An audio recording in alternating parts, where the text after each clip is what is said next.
Welcome back to Another World Audiobooks. Thank you guys for tuning in today. Today we get the all the info from Frank Churchill. What was going on in the midst of all that craziness? Today we get the inside scoop, so stay tuned for that. Before we move on, gotta say a huge thank you to my patrons. Thank you guys for supporting the podcast. If you want to become a patron, it is awesome. It just makes the podcast possible. I couldn't do it without my patrons, so thank you to each and every one of you. Go to anotherworldaudiobooks.com, and you can just click on Become a Patron there. And there's some pretty cool perks, if I do say so myself, if you want to check that out. Another great way to support the podcast, I mentioned the merchandise store. Pretty cool stuff. Hand-drawn designs by yours truly. Check it out, anotherworldaudiobooks.com. All right, now without further ado, let's get into the next episode of Emma. Chapter 14. What totally different feelings did Emma take back into the house from what she had brought out? She had been only daring to hope for a little respite of suffering. She was now in an exquisite flutter of happiness, and such happiness, moreover, as she believed must still be greater when the flutter should have passed away. They sat down to tea, the same party round the same table. How often it had been collected, and how often had her eyes fallen on the same shrubs in the lawn, and observed the same beautiful effect of the western sun, but never in such a state of spirits, never in anything like it, and it was with difficulty that she could summon enough of her usual self to be the attentive lady of the house, or even the attentive daughter. Poor Mr. Woodhouse little suspected what was plotting against him in the breast of that man whom he was so cordially welcoming, and so anxiously hoping might not have taken cold from his ride. Could he have seen the heart, he would have cared very little for the lungs, but without the most distant imagination of the impending evil, without the slightest perception of anything extraordinary in the looks or ways of either, he repeated to them very comfortably all the articles of news he had received from Mr. Perry, and talked on with much self-contentment, totally unsuspicious of what they could have told him in return.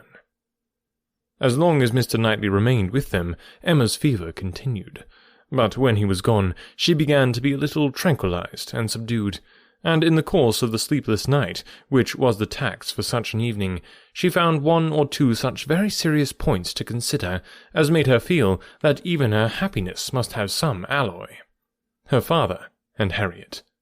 She could not be alone in feeling the full weight of their separate claims, and how to guard the comfort of both to the utmost was the question. With respect to her father, it was a question soon answered.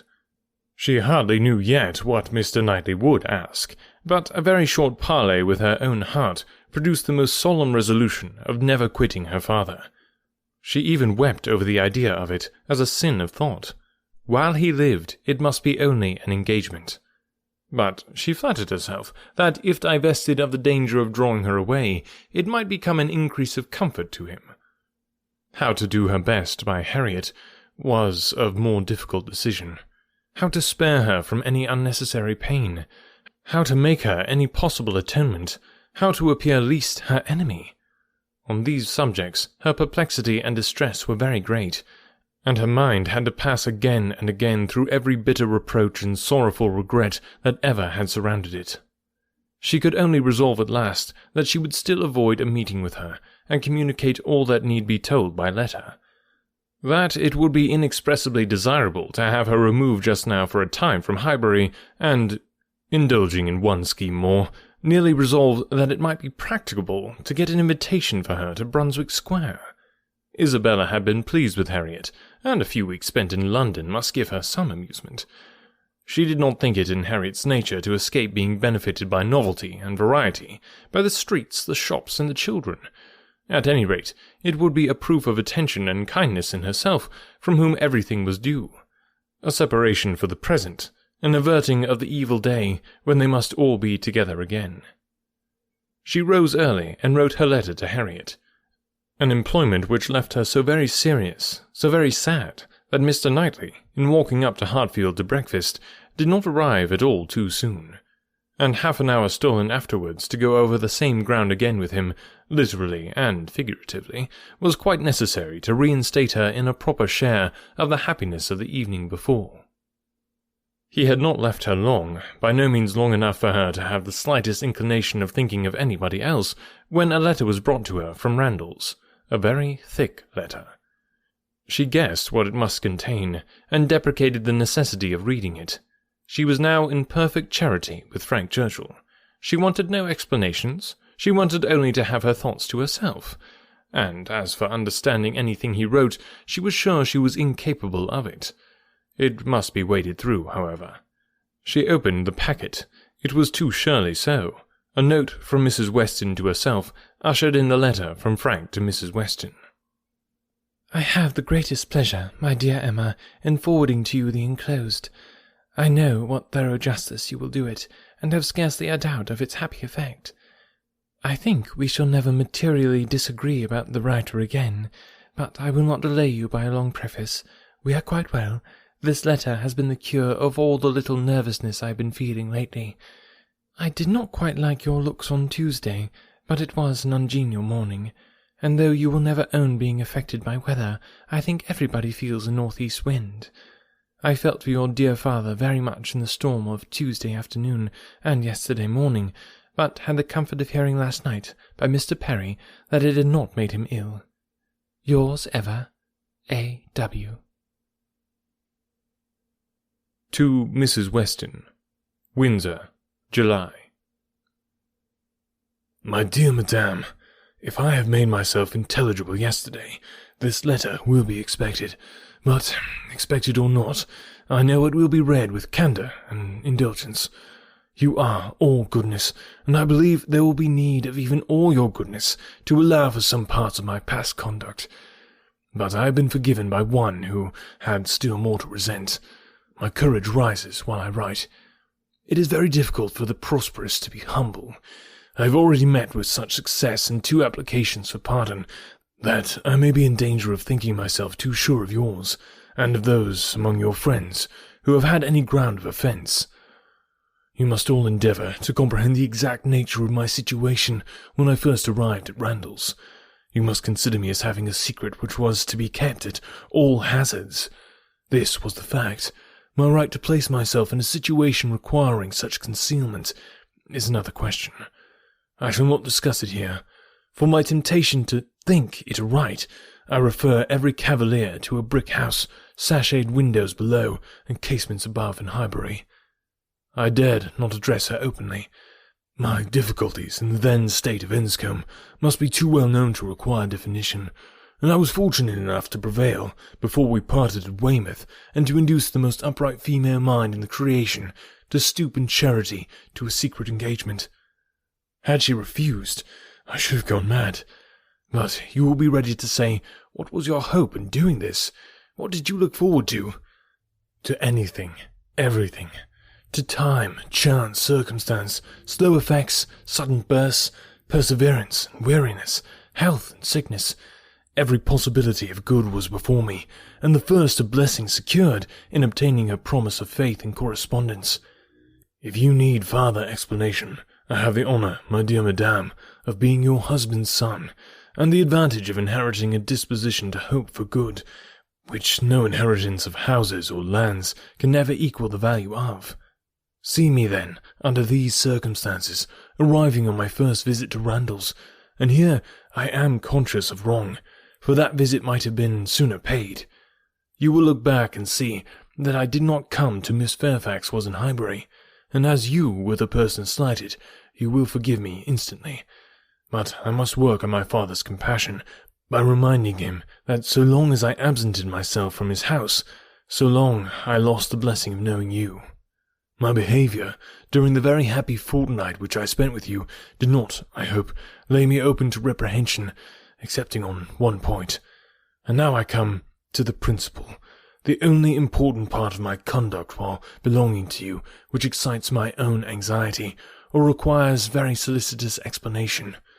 With the greatest respect and the warmest friendship do I mention Miss Woodhouse.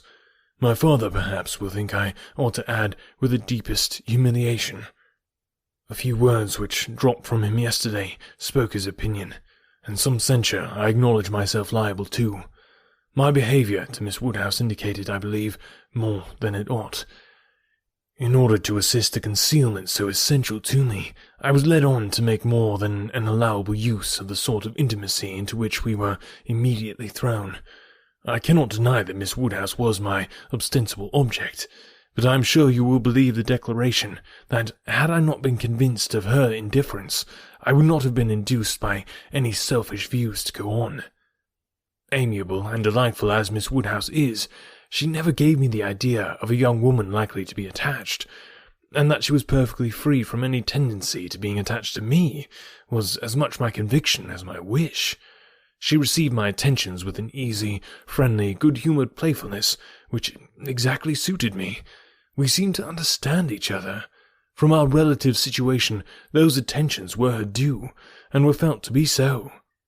Whether Miss Woodhouse began really to understand me before the expiration of that fortnight, I cannot say. When I called to take leave of her, I remember that I was within a moment of confessing the truth, and I then fancied she was not without suspicion. But I have no doubt of her having since detected me, at least in some degree. She may not have surmised the whole, but her quickness must have penetrated a part. I cannot doubt it. You will find, whenever the subject becomes freed from its present restraints, that it did not take her wholly by surprise. She frequently gave me hints of it. I remember her telling me at the ball that I owed Mrs. Elton gratitude for her attentions to Miss Fairfax. I hope this history of my conduct towards her will be admitted by you and my father as great extenuation of what you saw amiss. While you considered me as having sinned against Emma Woodhouse, I could deserve nothing from either. Acquit me here, and procure for me, when it is allowable, the acquittal and good wishes of that said Emma Woodhouse, whom I regard with so much brotherly affection as to long to have her as deeply and as happily in love as myself. Whatever strange things I said or did during that fortnight, you now have a key to. My heart was in Highbury, and my business was to get my body thither as often as might be, and with the least suspicion. If you remember any queerness, set them all to the right account. Of the pianoforte, so much talked of, I feel it only necessary to say that its being ordered was absolutely unknown to Miss F., who would never have allowed me to send it had any choice been given her. The delicacy of her mind throughout the whole engagement, my dear madame, is much beyond my power of doing justice to. You will soon, I earnestly hope, know her thoroughly yourself. No description can describe her. She must tell you herself what she is, yet not by word, for never was there a human creature who would so designedly suppress her own merit. Since I began this letter, which will be longer than I foresaw, I have heard from her. She gives a good account of her own health, but as she never complains, I dare not depend. I want to have your opinion of her looks. I know you will soon call on her. She is living in dread of the visit. Perhaps it is paid already. Let me hear from you without delay. I am impatient for 1,000 particulars. Remember how few minutes I was at Randall's, and in how bewildered, how mad a state. And I am not much better yet, still insane either from happiness or misery. When I think of the kindness and favour I have met with, of her excellence and patience, and my uncle's generosity, I am mad with joy. But when I recollect all the uneasiness I occasioned her, and how little I deserve to be forgiven, I am mad with anger. If I could but see her again! But I must not propose it yet. My uncle has been too good for me to encroach. I must still add to this long letter. You have not heard all that you ought to hear. I could not give any connected detail yesterday, but the suddenness, and in one light, the unseasonableness with which the affair burst out, needs explanation. For though the event of the 26th, as you will conclude, immediately opened to me the happiest prospects, I should not have presumed on such early measures, but from the very particular circumstances which left me not an hour to lose. I should myself have shrunk from anything so hasty, and she would have felt every scruple of mine with multiplied strength and refinement. But I had no choice. The hasty engagement she had entered into with that woman— Here, my dear madame, I was obliged to leave off abruptly to recollect and compose myself. I have been walking over the country, and am now, I hope, rational enough to make the rest of my letter what it ought to be. It is, in fact, a most mortifying retrospect for me. I behaved shamefully. And here I can admit that my manners to Miss W., in being unpleasant to Miss F., were highly blamable. She disapproved them, which ought to have been enough. My plea of concealing the truth she did not think sufficient. She was displeased. I thought unreasonably so. I thought her, on 1,000 occasions, unnecessarily scrupulous and cautious. I thought her even cold, but she was always right. If I had followed her judgment and subdued my spirits to the level of what she deemed proper, I should have escaped the greatest unhappiness I have ever known. We quarrelled. Do you remember the morning spent at Donwell? There, every little dissatisfaction that had occurred before came to a crisis. I was late. I met her walking home by herself, and wanted to walk with her, but she would not suffer it. She absolutely refused to allow me, which I then thought most unreasonable. Now, however, I see nothing in it but a very natural and consistent degree of discretion. While I, to blind the world of our engagement, was behaving 1 hour with objectionable particularity to another woman, was she to be consenting the next to a proposal which might have made every previous caution useless? Had we been met walking together between Donwell and Highbury, the truth must have been suspected. I was mad enough, however, to resent. I doubted her affection. I doubted it more the next day on Box Hill, when provoked by such conduct on my side, such shameful, insolent neglect of her, and such apparent devotion to Miss W., as it would have been impossible for any woman of sense to endure. She spoke her resentment in a form of words perfectly intelligible to me. In short, my dear madame, it was a quarrel blameless on her side, abominable on mine. And I returned the same evening to Richmond, though I might have stayed with you till the next morning, merely because I would be as angry with her as possible. Even then, I was not such a fool as to mean to be reconciled in time, but I was the injured person, injured by her coldness, and I went away determined that she should make the first advances. I shall always congratulate myself that you were not of the Box Hill party. Had you witnessed my behaviour there, I can hardly suppose you would ever have thought well of me again. Its effect on her appears in the immediate resolution it produced. As soon as she found I was gone from Randalls, she closed with the offer of that officious Mrs. Elton, the whole system of whose treatment of her, by the by, has ever filled me with indignation and hatred. I must not quarrel with the spirit of forbearance which has been so richly extended towards myself, but otherwise I shall loudly protest against the share of it which that woman has known. Jane, indeed. You will observe that I have not yet indulged myself in calling her by that name, even to you. Think, then, what I must have endured in hearing it bandied between the Eltons, with all the vulgarity of needless repetition, and all the insolence of imaginary superiority. Have patience with me. I shall soon have done. She closed with this offer, resolving to break with me entirely, and wrote the next day to tell me that we never were to meet again. She felt the engagement to be a source of repentance and misery to each. She dissolved it. This letter reached me on the very morning of my poor aunt's death. I answered it within an hour, but from the confusion of my mind, and the multiplicity of business falling on me at once, my answer, instead of being sent with all the many other letters of that day, was locked up in my writing-desk, and I, trusting that I had written enough, thought but a few lines to satisfy her, remained without any uneasiness. I was rather disappointed that I did not hear from her again speedily, but I made excuses for her, and was too busy and, may I add, too cheerful in my views to be cautious. We removed to Windsor, and 2 days afterwards I received a parcel from her, my own letters, all returned, and a few lines at the same time by the post, stating her extreme surprise at not having had the smallest reply to her last, and adding that, as silence on such a point could not be misconstrued, and as it must be equally desirable to both to have every subordinate arrangement concluded as soon as possible, she now sent me, by a safe conveyance, all my letters, and requested that if I could not directly command hers, so as to send them to Highbury within a week, I would forward them after that period to her new address. In short, the full direction to Mrs. Smallridge's, near Bristol, stared me in the face. I knew the name, the place, I knew all about it, and instantly saw what she had been doing. It was perfectly accordant with that resolution of character which I knew her to possess, and the secrecy she had maintained as to any such design in her former letter was equally descriptive of its anxious delicacy. For the world would not she have seemed to threaten me. Imagine the shock, Imagine how, till I had actually detected my own blunder, I raved at the blunders of the post. What was to be done? Only one thing. I must speak to my uncle. Without his sanction, I could not hope to be listened to again. I spoke. Circumstances were in my favour. The late event had softened away his pride, and he was, earlier than I could have anticipated, wholly reconciled and complying, and could say at last, poor man, with a deep sigh, that he wished I might find as much happiness in the marriage state as he had done.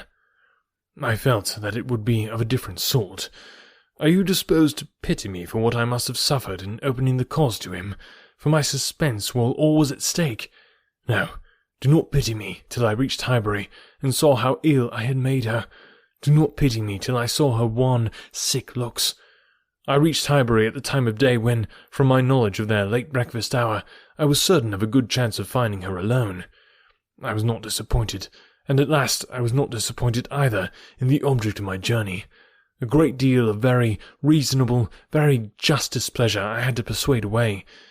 But it is done. We are reconciled, dearer, much dearer than ever, and no moment's uneasiness can ever occur between us again. Now, my dear madame, I will release you, but I could not conclude before. 1,000 and 1,000 thanks for all the kindness you have ever shown me, and 10,000 for the attentions your heart will dictate towards her. If you think me in a way to be happier than I deserve, I am quite of your opinion. Miss W. calls me the child of good fortune. I hope she is right. In one respect, my good fortune is undoubted, that of being able to subscribe myself your obliged and affectionate son, F.C. Weston Churchill. Wow, that makes me want to write a letter that I can sign off like that. It's like the best sign off of a letter I think I've ever seen. Well done, Mr. Frank Churchill. All right, guys, hope you're enjoying the book. We're getting close to the end here, which, that means we're going to get into another new book, because that's what we do around here, is we read audiobooks. And if you want to hear more larger episodes, more chapters at a time, that sort of thing, the best way to do that is support the show. And I mentioned a couple ways you can do that at the top of the episode, but if those aren't options that you can do, just tell other people about the podcast. Tell them about Another World, and get them listening to the podcast, get them subscribed. And that helps so much to just grow the podcast, which the more listeners we get, the better. So whatever you can do to spread the word, post it on social media, tag me in it. I'll give you some social media love over there. And just spread the word about the podcast. It's free audiobooks. You can't go wrong there. Also, you can get like free audiobook, like a full version of the free audiobooks, I already said full versions of the audiobooks by going to anotherworldaudiobooks.com, and there's a way to select which audiobook you like to receive. So I've got a pretty big library at this point. We're over 250 episodes. I can't believe it. So check that out, anotherworldaudiobooks.com, and spread the word. And I'll thank you for it. All right, guys, we'll see you next time. Thanks.